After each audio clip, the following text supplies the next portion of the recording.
Hello friends, welcome to Dhaneshwar organic garden. Friends, 7 तारीख को मैंने आपको एडेनियम की केयर कैसे करनी है, प्रूनिंग कटिंग कैसे करनी है वो दिखाया था।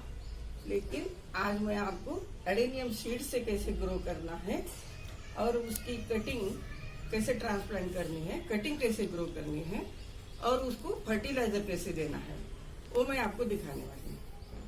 सबसे पहले मैंने ये शैलो पॉट में इसे बहुत सारे मैंने ड्रेनेज बनाए हैं। एडेनियम के सीड्स ग्रो करने के लिए हमेशा फ्लैट शैलो पॉट ही लेना चाहिए। इस तरह से उसको मैंने बहुत सारे ड्रेनेज होल्स बना दिए हैं। ड्रेनेज की बहुत एडेनियम को आवश्यकता होती है। अगर आपका ड्रेनेज उसमें कम है तो पानी स्टोर होके एडेनियम जल्दी खराब होने के चांसेस है। ये ड्रेनेज होल्स में इस पत्थर के टुकड़े से कवर कर दूंगी।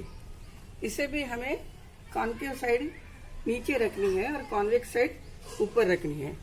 इस तरह से हमें होल्स कवर करने हैं।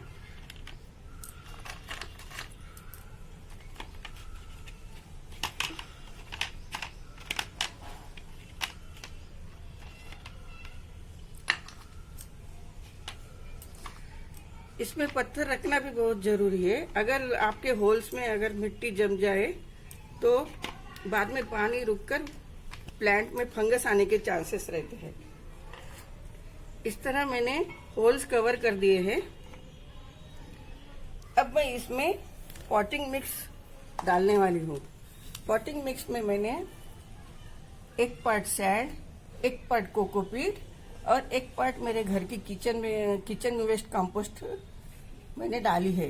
किचन वेस्ट कंपोस्ट मैंने जो आटा बैग में बनाई थी, आपको दिखाई थी, वही डाली है। वो इस तरह से बन गई मेरी। ये आटा बैग में बनाई हुई किचन वेस्ट कंपोस्ट है। आप देख सकते हैं 1.5 महीने में कितनी अच्छी तरह से बन गई है। ये मैंने 1 जनवरी को बनाई थी। 1.5 महीने में मेरी किचन वेस्ट कंपोस्ट इस तरह से बन गई है। लेकिन मैंने किचन वेस्ट कंपोस्ट, सैंड और कोकोपीट ये तीनों को भी इस महीन छलने से छान के इसे लिया है। इसका फायदा एक ही है कि जब हमारे सीड्स ग्रो होते हैं, अगर आपका पॉटिंग मिक्स इस तरह मोटा रहेगा तो एक बार सीड्स ग्रो होने में मुश्किल होती है। इस तरह से मैंने बिल्कुल एक जैसी तीनों चीजों की पॉटिंग मिक्स बना ली है। और ये पॉटिंग मिक्स को कल मैंने पूरा दिन धूप में रखा था। धूप में रखने से इसमें एंड्स, कीड़े, फंगस आने के चांसेस कम हो जाते हैं। एडेनियम के लिए हमें ये सारी केयर करना, खबरदारी लेना बहुत जरूरी है। अब इस पॉटिंग मिक्स में मैं 1 चुटकी ये साफ फंगिसाइड डालूंगी।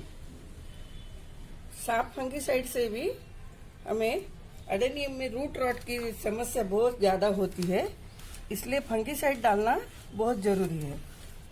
पानी ज्यादा स्टोर होने के बाद एडेनियम सड़ने लगता है। उसके काउडेक्स में बहुत सारा पानी जमा हो जाता है और वो सड़ने लगता है।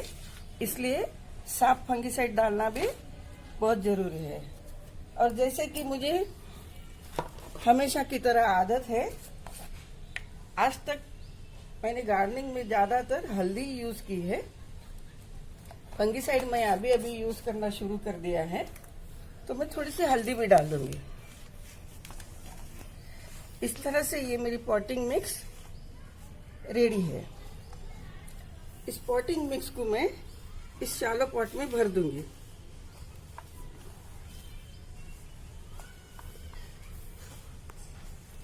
बहुत ही महीन छलने से मैंने छान के ये पॉटिंग मिक्स बनाई है। इस तरह से मैं ये शैलो पॉट में पॉटिंग मिक्स भर दूंगी और इसे एक बार हल्के से टैप करके इसके अंदर अगर कुछ एयर है तो निकाल दूंगी। अगर एयर बबल वैसे ही रहेंगे तो सीड्स एयर बबल में उस गैप में जाके, कैविटी में जाके अटक जाते हैं और उसकी जर्मिनेशन ठीक से नहीं होती है। अब इस पॉटिंग मिक्स को मैं पूरी तरह से पानी देके गीली कर दूंगी।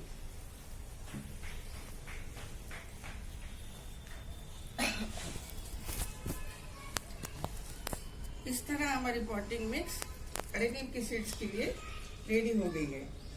आप देख सकते हैं कि मैंने पानी डालते ही पूरा पानी सोख हो गया है। अब मैं इसमें अडेनियम की सीड्स लगाने वाली हूँ। ये जो कटी हुई ब्रांचेस देख रहे हैं, ये लास्ट वीडियो में मैंने प्रूनिंग की थी, कटिंग की थी अडेनियम के प्लांट्स की, उसकी है। आप देख सकते हैं एक ब्रांच में अभी भी सीड पॉड है और उसके सीड्स जमा है। इसी सीड्स को मैं निकाल दूंगी। ये मेरा red and white mix colour का अडेनियम है, उसके सीड्स है, ये मैं निकाल दूंगी। और आप देख सकते हैं कि मेरे पास इतने सारे सीड्स मैंने अडेनियम के, मेरे पास 11 प्लांट्स है, अलग अलग सबके सीड्स मैंने कलेक्ट करके रखे हैं। इस तरह से सबके सीड्स मैंने कलेक्ट करके रखे हैं। ये उसका सीड पॉड होता है और इसके अंदर ये सीड्स होते हैं। कलेक्ट करके 1-2 दिन धूप में सुखा के मैंने स्टोर करके रखे हैं। जिस तरह ये मेरा व्हाइट और रेड अडेनियम के सीड्स है, उसी तरह ये व्हाइट और पिंक अडेनियम के सीड्स है। मैं दोनों भी थोड़े थोड़े सीड्स ग्रो कर लूंगी।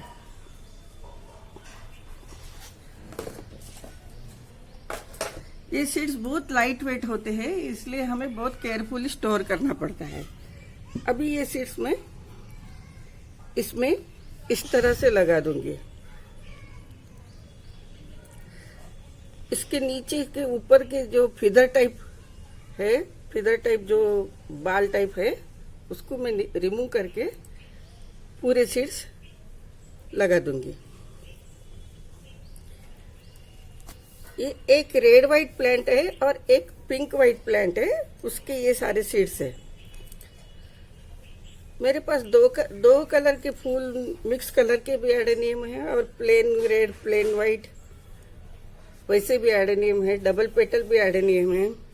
अभी मैंने सारी कटिंग कर दी है। जब उसमें फिर से ब्रांचेस आएगी, नए फ्लावर्स आएंगे, अप्रैल में ब्लूम पे एडेनियम बहुत ब्लूम पे रहता है, तब उसमें बहुत सारे फ्लावर्स आते हैं, तब मैं आपको एक बार जरूर शो करूंगी। इस तरह हम एडेनियम के सीड्स इस तरह मैंने एडेनियम के सारे सीड्स निकाल के ये पॉटिंग मिक्स पे रख दिए है।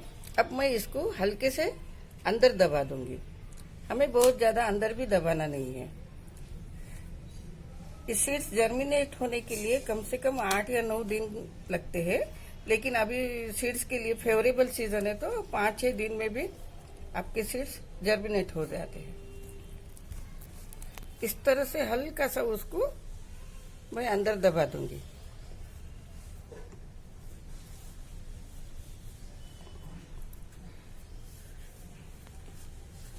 दबाने के बाद मैं सीड्स को पॉटिंग मिक्स से पूरी तरह से कवर कर दूंगी।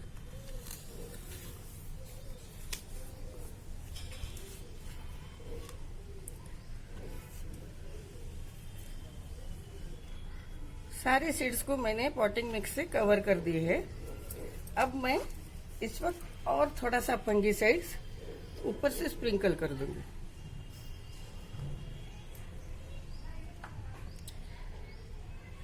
अडेनियम प्लांट के लिए हमें सिर्फ पानी का ही ध्यान बहुत रखना पड़ता है। कभी भी अगर हमारे से गलती से ज्यादा पानी हो जाए तो उसमें जल्दी रूट रॉट होते हैं और प्लांट जल्दी खराब होता है। अब मैं इसको स्प्रिंकल से बिल्कुल हल्का सा पानी दे दूंगी। हमने पहले ही इसको पानी दे दिया था, इसलिए अब ज्यादा पानी देने की जरूरत नहीं है। हल्का सा पानी दे दूंगी। अब मैं इसको सेमी शेड में रखूंगी, जहां इनडायरेक्ट सनलाइट आती है, और इसके जर्मिनेशन का इंतजार करूंगी। इसको हम सेमी शेड में रख देंगे। मैंने इसमें आज की तारीख दे दी है। सीड्स कब कितने दिन में ग्रो होते हैं ये हम जरूर देखेंगे। सेमी शेड में जहां थोड़ी सी इनडायरेक्ट सनलाइट आती है, इस जगह मैं इसे रख दूंगी। आप देख सकते हैं, ये मैंने व्हाइट एडेनियम के सीड्स 6 फरवरी को लगाए थे। सिर्फ व्हाइट एडेनियम है। इसमें भी मैंने 10-15 सीड्स लगाए थे। 6 तारीख को लगाए थे। 7 दिन में आप देख सकते हैं इतना जर्मिनेशन, स्प्राउटिंग स्टार्ट हो गया है। ये मैंने सिर्फ कोकोपीट और मेरी किचन वेस्ट कंपोस्ट में लगाए थे। इसमें मैंने सैंड नहीं डाली थी, कोकोपीट और किचन वेस्ट कंपोस्ट में। ये भी एक छोटे से 2 सीड्स मैंने इस छोटे से पॉट में सिर्फ कोकोपीट में डाले थे। ये भी डाल के मुझे 20 दिन हो गए, इतने जर्मिनेट हो गए हैं। 2 महीने तक मैं इसी पॉट में रह दूंगी। जब 2 महीने के बाद प्लांट मेरा सीडलिंग मेरी 4 इंच की लगभग हो जाएगी, तब मैं इसे बड़े पॉट में ट्रांसप्लांट कर दूंगी। अब मैं आपको एडेनियम की कटिंग कैसे लगानी है वो दिखाने वाली हूँ। उसके लिए मैंने हमेशा की तरह एक पॉट लेके उसमें 1 पार्ट वर्मी कंपोस्ट, 1 पार्ट गोबर की खाद, 1 पार्ट सैंड और 1 पार्ट मिट्टी ली है और थोड़ा सा फंगीसाइड डाल के पानी डाल के रखा है। अब ये जो कटिंग हमने 6-7 दिन पहले कटिंग की थी, उसे मैंने शेड में सुखा दिया था। ये कटिंग अब इस तरह से बन गई है। कटिंग को सुखाना बहुत जरूरी है। जब आप कटिंग कट करते हो तभी आप अगर लगा दोगे तो उसमें बहुत जल्दी फंगस आ जाएगी। तो कटिंग को हमेशा 4-5 दिन 6 दिन सुखाना, कटिंग को हमेशा 5-6 दिन सुखाना बहुत जरूरी है। इस तरह से नीचे से कटिंग सूख जानी चाहिए। अगर कटिंग आप जब भी कट करके लगाओगे तो उसमें मॉइस्चर पैदा होके डेवलप होके फंगस आ जाएगी और आपकी कटिंग नहीं चलेगी। इसलिए आपको कटिंग को शेड में 5-6 दिन सुखाना है। इस तरह से मैंने ये पूरी कटिंग्स 5-6 दिन शेड में सुखाई थी। अब ये कटिंग मैं इसमें ये पॉट में लगा दूंगी। वैसे ये एक रेड एडेनियम की कटिंग है, इसको मैं लगा दूंगी। थोड़े से इसके लीव्स कम करके लगा दूंगी।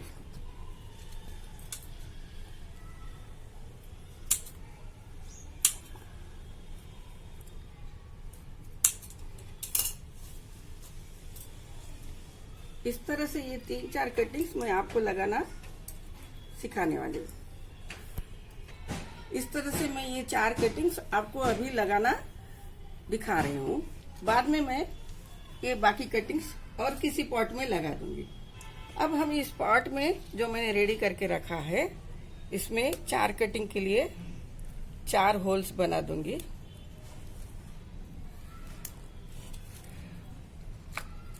और इसमें थोड़ा थोड़ा फंगीसाइड डालूंगी। एडेनियम के प्लांट्स के लिए फंगीसाइड यूज करना बहुत जरूरी है। और इस कटिंग्स को भी नीचे फंगीसाइड लगा दूंगी।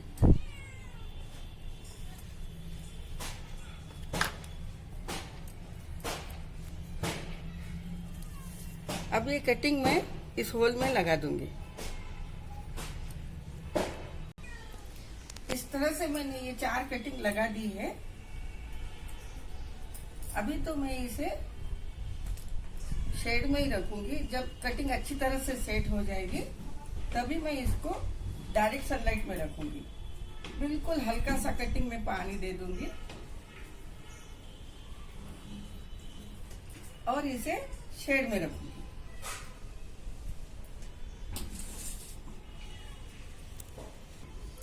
अभी मैं आपको एडेनियम के बारे में और एक तीसरी बात दिखाने वाली हूँ। ये जो एडेनियम पहले मैंने जो लास्ट वीडियो में आपको कटिंग करना दिखाया था, वही एडेनियम है। इसे हमें अभी फर्टिलाइज करना है। जैसे कि मैंने पहले ही बताया है कि इसका डॉर्मेंसी पीरियड खत्म हो गया है। अब इसे फर्टिलाइज करना बहुत जरूरी है। तो इस तरह से पहले मैं इसको ये निकाल दूंगी।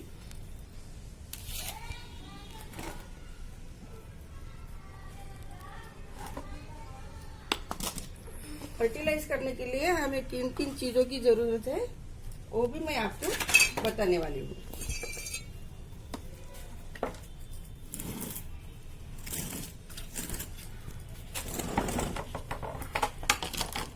सबसे पहले हम एडेनियम की पुरानी मिट्टी को ऊपर से थोड़ी थोड़ी निकाल देंगे।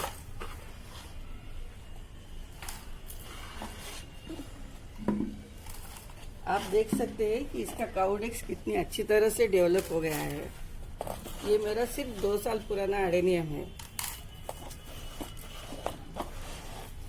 इसका काउडेक्स बहुत ही अच्छा डेवलप हो गया है।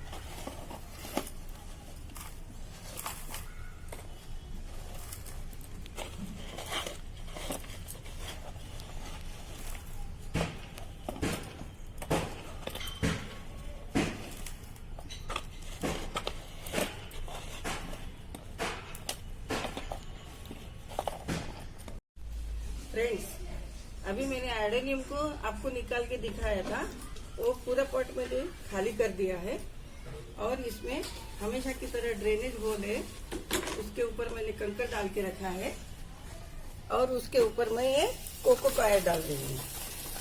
अब पुराने एडेनियम को मुझे फिर से रिपोर्ट करना है, वो इसलिए कि ये मेरा एडेनियम बहुत बढ़ गया है। आप देख सकते हो 2 साल पहले ये एडेनियम यहाँ तक ही था, अब ये 2 साल में इतना बढ़ गया है। अब मुझे ये मिट्टी के अंदर का जो पोर्शन है उसको ऊपर लेना है, मिट्टी के ऊपर लेना है, इसलिए मैं फिर से इसको रिपोर्ट कर दूंगी। अगर मैंने अभी इसको रिपोर्ट नहीं कर दिया तो ये इसका जो काउडेक्स है कुछ दिन के बाद सड़ने लगेगा। मॉइस्चर ज्यादा होने के कारण, मिट्टी में ज्यादा दिन रहने के कारण सड़ने लगेगा और हमारा एडेनियम का प्लांट मरने लगेगा। इसलिए मैं आप देख सकते हो 2 साल में मेरा एडेनियम कितना बड़ा हो गया है। अब मैं इसको रिपोर्ट करूंगी। रिपोर्ट के लिए जैसे मैंने पहले बताया है, इस तरह से मैंने पॉट रेडी करके रखा है। ये उसी एडेनियम की पुरानी मिट्टी है, इसी एडेनियम की पुरानी मिट्टी है, 2 साल पुरानी मिट्टी है। आप देख सकते हैं कितनी अच्छी, कितनी ब्लैक एकदम। जब मैंने डाली थी तब लाल मिट्टी थी, अब बाद में इसमें कंपोस्ट, गोबर की खाद, वो सब मिलाने से कितनी अच्छी हो गई है। और इसमें एक भी चींटी, कीड़ा या फंगस कुछ भी नहीं है, एकदम सुपर मिट्टी है। लेकिन अब एडेनियम 2 साल पुराना हो गया है और मुझे खाद डाल के भी 1 साल हो रहा है, तो इसलिए मुझे अब इसको एक्स्ट्रा न्यूट्रिशन देने की जरूरत है। इसके लिए मैंने ये पुरानी मिट्टी में फिर से मैं सैंड ऐड कर रही हूँ। सैंड ऐड करने से इसकी पोरेसिटी बढ़ जाती है और पानी रुकता नहीं है, पानी ज्यादा स्टोर नहीं होता है। एडेनियम को सिर्फ पानी का ही ख्याल बहुत रखना है। अगर आप गलती से भी उसको पानी ज्यादा डाल दोगे या मिट्टी उसकी अगर पोरस नहीं होगी तो वो बहुत जल्दी सड़ने लगता है। अब सैंड डालने के बाद मैं इसको ये गोबर की खाद डाल रही हूँ। गोबर की खाद में नाइट्रोजन, फास्फोरस, पोटेशियम सभी कुछ होता है। नाइट्रोजन की मात्रा सबसे ज्यादा होती है। ये गोबर की खाद डाल रही हूँ। उसके बाद मैं इसमें ये मेरी किचन वेस्ट कंपोस्ट जिसका मैंने आपको वीडियो दिखाया था वही है, जनवरी में मैंने बनाई थी। ये आप देख रहे हैं, देख सकते हैं इस तरह से बन गई है। इसमें भी आप देख सकते हैं ना बदबू है, ना कीड़ा है, ना चींटी है, कुछ भी है। अब मैं इसको ऐसे ही डाल रही हूँ। अगर आपको किसी नाजुक प्लांट में, फ्लावर प्लांट में डालना है तो आप इसको छान के भी डाल सकते हो। तो ये मेरी किचन वेस्ट कंपोस्ट है। उसके बाद इसमें मैं और 2-4-3 थिंग्स और एक्स्ट्रा ऐड करने वाली हूँ। ये जैसे कंस्ट्रक्शन में ईंट इस्तेमाल करते हैं उसका चूरा है, इसको मैंने घर में ही बना के रखा है। ये भी एडेनियम के लिए सॉइल पोरस बनाता है और सॉइल के लिए अच्छा होता है। उसके साथ ये लकड़ी का वुड कोल है, इसको भी मैंने थोड़ा सा रफली क्रश करके डाला है। ये सभी एडेनियम को पोरस बनाते हैं और इसमें कार्बन की मात्रा ज्यादा होती है तो वो भी प्लांट के लिए बहुत अच्छा होता है। गोबर की खाद में नाइट्रोजन ज्यादा होता है, इसमें कार्बन होता है, तो हमारा न्यूट्रिशन उसमें बैलेंस हो जाता है। और ईंट के टुकड़े पोरस होते हैं, ये थोड़ा सा पानी मॉइस्चर भी मेंटेन करते हैं। उसके बाद इसमें मैं ये वुड ऐश भी डाल रही हूँ। वुड ऐश हमें जब प्लांट लगाते हैं तब एक ही बार डालना है और सिर्फ 1 मुट्ठी डालना है, ज्यादा भी नहीं डालना है। वुड ऐश अल्कलाइन होती है और इसमें कैल्शियम और पोटेशियम की मात्रा बहुत ज्यादा होती है, तो वुड ऐश भी डाल रही हूँ। आप चाहे तो इसमें बोन मिल भी डाल सकते हैं। बोन मिल में भी कैल्शियम और फास्फोरस की मात्रा ज्यादा होती है, लेकिन मैं बोन मिल यूज नहीं करती हूँ, इसलिए मैंने बोन मिल नहीं डाला। उसके बाद ये एक मुट्ठी नीम केक पाउडर है। ये भी फंगस रोकने के लिए, इंसेक्ट्स, कीड़ा चींटी रोकने के काम करते हैं। उसके बाद में मेरा फेवरेट, ऑल टाइम फेवरेट, मैं 1 चम्मच हल्दी डालूंगी। और हल्दी के गुण भी आपको मालूम है, एंटी फंगस, एंटी बैक्टीरियल होते हैं। उसी के साथ 1 टीस्पून या 2-4 ग्राम एक फंगीसाइड पाउडर, साफ फंगीसाइड पाउडर डालूंगी। और ये सब मैं अच्छी तरह से मिला लूंगी। ये सब हमें एडेनियम में सिर्फ एक ही बार, साल में एक ही बार करना है। मैं तो अभी इसको लगाने के बाद 2 साल के बाद रिपोर्टिंग कर रही हूँ। अगर आपको प्लांट की जरूरत देखकर, प्लांट की ग्रोथ देखकर करना है। अगर आपको रिपोर्टिंग करने की जरूरत नहीं है तो आप सिर्फ खाद डाल के, नीम के गोबर की खाद, कंपोस्ट डाल के भी काम चला ले सकते हैं। लेकिन मेरा प्लांट बहुत ज्यादा बढ़ गया है, इसलिए मैं इसको रिपोर्ट करूँ। इसको सबको मैंने अभी अच्छी तरह से मिला लिया है। अब मैं ये पॉट में भरूंगी।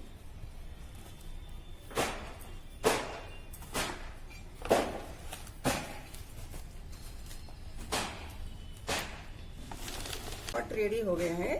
इसे मैं अब एडेनियम को इसके ऊपर रखूंगी। अब हमें एडेनियम को मिट्टी के ऊपर उठाना है, इसलिए मैं इसकी जो एरियल रूट्स है उसको कट कर दूंगी।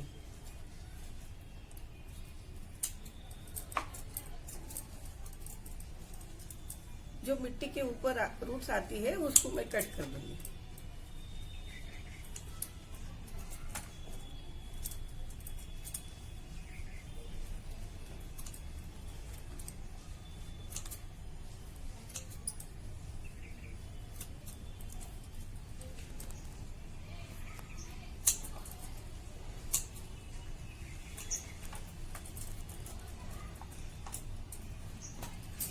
जहां जहां से मैंने रूट्स कट कर दिए,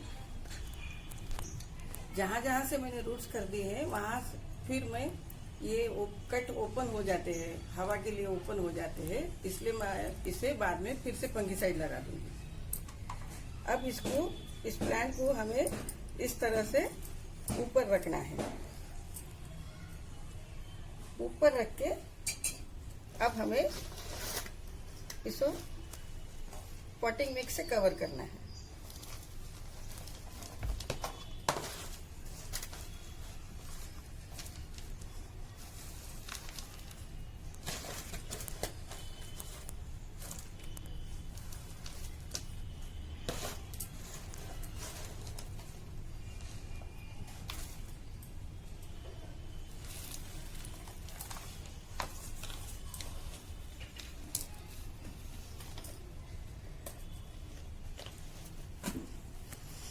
जिस तरह हम दूसरे प्लांट्स में जब प्लांट्स लगाते हैं मिट्टी ऊपर 4 इंच कम भरते हैं, लेकिन एडेनियम प्लांट में अब जहां तक कोशिश हो सके ऊपर तक मिट्टी भरिए, थोड़ी सी गैप रखिए 1 इंच या 2 इंच की, ताकि इसमें पानी ज्यादा स्टोर ना हो सके।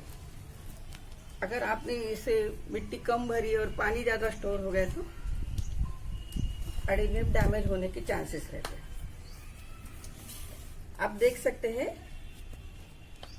एडेनियम प्लांट मेरा लग के रेडी है। अब इसे मैंने जहां जहां से कट किया था वहां थोड़ा सा फंगीसाइड पाउडर लगा दूंगी। ये सब प्रिकॉशनरी है,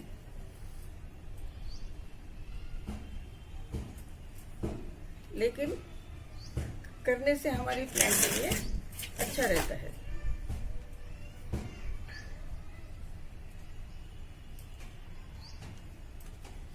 थोड़ा सा फंगीसाइड फिर से डाल दूंगी, मैं मिट्टी में डाल दूंगी। अब हमें इसे पहली बार में अच्छी तरह से, पूरी तरह से पानी दे देना है।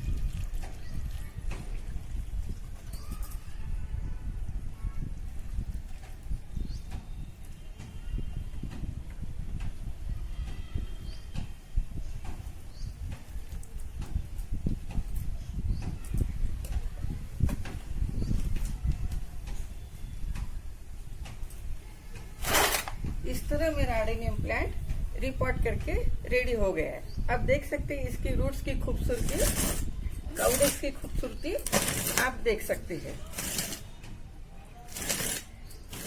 अभी मैं इसे तो 8 दिन शेड में ही रखूंगी। जब मेरा प्लांट अच्छी तरह से रूट जमा लेगा, मिट्टी के अंदर जमा लेगा, तभी मैं इसको डायरेक्ट सनलाइट में रखूं। इसी तरह मेरे ये जो 2 साल पुराने एडेनियम है, इसको मैं देख के जरूरत के हिसाब से, अगर रिपोर्टिंग की जरूरत हो तो रिपोर्टिंग कर दूंगी, नहीं तो सिर्फ फर्टिलाइजर दूंगी। और भी मेरे यहाँ पे एडेनियम है, ये भी मेरा 20 साल पुराना है। इसे भी मुझे रिपोर्ट करने की बहुत जरूरत है। इसको भी मैं रिपोर्ट कर दूंगी। ये 2 साल पुराना है, इसको रिपोर्ट कर दूंगी। ये 1 साल पुराने हैं, इसको देख के फर्टिलाइजर दे दूंगी। ये सभी 1 साल पुराने हैं 4, इसको देख के फर्टिलाइजर दूंगी। ये 2 को मैं रिपोर्ट कर दूंगी। इस तरह मेरा ये एडेनियम लग के तैयार हो गया है। बाकी एडेनियम को भी मैं इसी तरह से ट्रीट करूंगी, और हो सके तो आगे के नेक्स्ट वीडियो में मैं इनका आपको और लुक दे दूंगी। फ्रेंड्स, अगर आपको मेरा वीडियो पसंद आ गया हो तो मेरे चैनल को प्लीज लाइक, शेयर और सब्सक्राइब कीजिए। नमस्कार।